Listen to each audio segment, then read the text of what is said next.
Okay, I'm going to do this vlog a little bit different than I normally do it. So instead of just talking about my training and what I'm going to do each day, I'm going to talk a little bit about so the work I've done to get to where I am with certain skills, a little bit about what I want to do to progress each of the skills, but mainly to help you guys.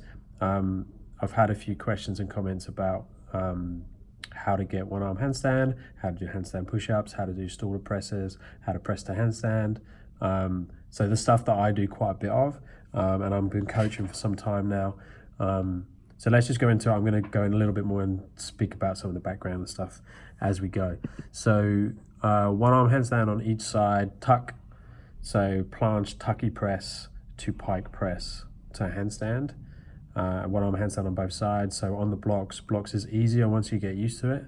My right side is strong, one arm, so I'm doing full position on the right. Left was a straddle. Left is still there some days, not there some days. Old shoulder injury on my left-hand side, and just way more repetition on the good side. Here I am again doing a combination of left-right side, one arms on the wooden platform. So harder than being on the blocks. Handstand push-up to start with. I'm going to do specific videos on the handstand push-up, on the one-arm handstand, on the shoulder press. Shoulder press, I've had 2 people request that recently, so I'm going to do that. That was a back roll into a zombie press, into a shoulder press, and back into then just different zombie variations, so sliding in. Now interestingly, a lot of people post the zombie press and do videos on it, and it's a goal for a lot of people. I think actually it's easier than doing a static press, but like I say, I'll go into that in more detail. This is great one-arm drill if you're not using the blocks with any of your handstand work. I definitely recommend it. I just wouldn't use blocks more than the floor. So I do floor stuff 60-70% of the time, and then blocks and canes, raised surfaces, play around different things. Dead press, I've only got this like 3 or 4 times ever. Ugly position in terms of banana, but it's a big push off the floor. I still have to create tension in the arms as I go down into like the bottom of a push-up before I try and do it. Obviously prerequisites for a dead press is a 90-degree handstand push-up, normal handstand push-ups, deficit handstand push-ups. Again, that's something I will cover in a separate video and go into specifics on it. I've done some other stuff before. If you look back to my other videos, I've done some stuff on the one arms and the press to handstands and the handstand push-ups before, but I want to make specific videos for those. Okay, planche has been feeling good recently, so I'm starting to do lower hip position for the straddle planche. Obviously with the planche, you start in a tuck, you go to flat back, you go to frog position, and you then start to open into straddle, half lay, full position. For any time, I can only hold a straddle. Back lever, been doing a little bit more rings recently. I don't train on them so much now. I done a session yesterday on them. Muscle ups, forward rolls, back levers, skin the cats, 360 pulls and things. I still maintain that. I don't do too much work on it to try and progress that further at the moment.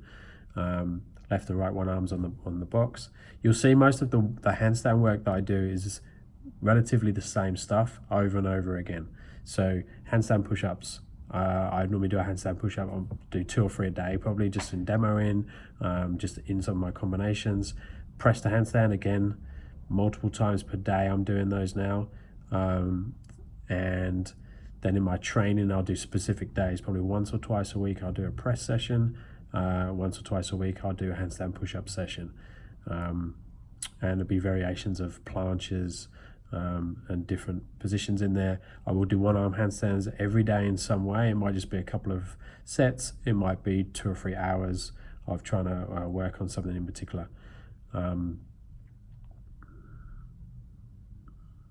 Mobility is a big part. So here I'm combining for the video. I've done a press to stag position, one arm on both sides, alternating the leg position, and then sliding down into a straddle split type position. Big fan of doing lots of open and closing of the hip in straddle position for your entries to handstand. So whether that's straddle ups, just straddle flexibility in general, straddle good mornings, all variations like that. Handstand push-up variation, so 90 degree. They weren't the cleanest on this session. I was closing the hip a lot.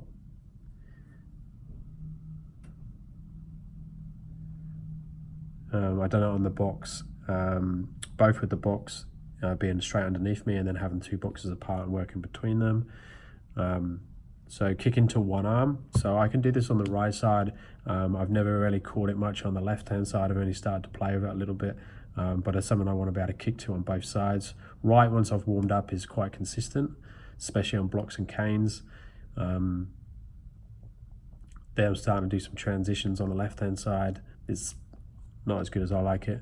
Would want it to be on the left-hand side, so that's something I definitely want to improve on. This is something I worked on in class, so I taught just the straddle position, straddle L hold on the box, and then going up into like a tuck shoulder position, going into a straddle hold, and then doing the transitions from one side to the box to the other side, and then show some progressions of that.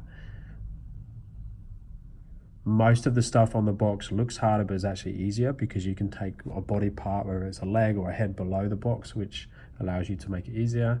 Some planche variations now. So again, that straddle planche, trying to get the hip lower. I like doing this one. So this is a pike entry, opening the hip as you come down. Then this one I lowered and then went back up to tuck. I can't get back up in straddle. I can only go back up into tuck position, which is easier. Now I've done for, I don't know, 2 or 3 years, I've done lots of tuck planche work. And now I'm using that tuck planche strength in all of my presses, and obviously to progress as the base for the straddle planche. And anything where you're taking the shoulders in front of the hands, getting some condition in there is really important. Learning how to protract and round the back, the upper back, to make that a very strong position. Kick to one arm on the right, go over to the left. I think I try with this one, you might see, I think I go over to the left and then try and make an entry from the left onto one arm. So I think it's here. Yeah, so I try and kick back up, don't make it, but I can go into a 2-arm handstand slowly. And then something I want to get back, I've made it once, is that lower to croc or lower to elbow lever from a 1-arm handstand. I want to make my croc or my elbow lever stronger on the left-hand side, so I can do left to right, and then just finishing with a high fiber LED. So you'll see I've got 6 kids, ranging from 23-year-old down to 6 months. This is LED, she's 3. I've got a dog. So yes, my job is training. So I train and I coach handstands, bodyweight strength, but I am 43 years old. I've only been doing this since I was 37.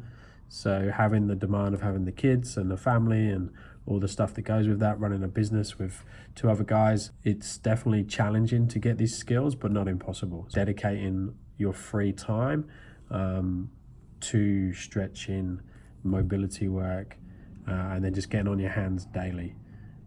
So comment below if there's any specific things you want me to do. Hopefully the next videos aren't going to be as rushed as this, and I'm not trying to get all my my vlog of the week's training all into one video at once.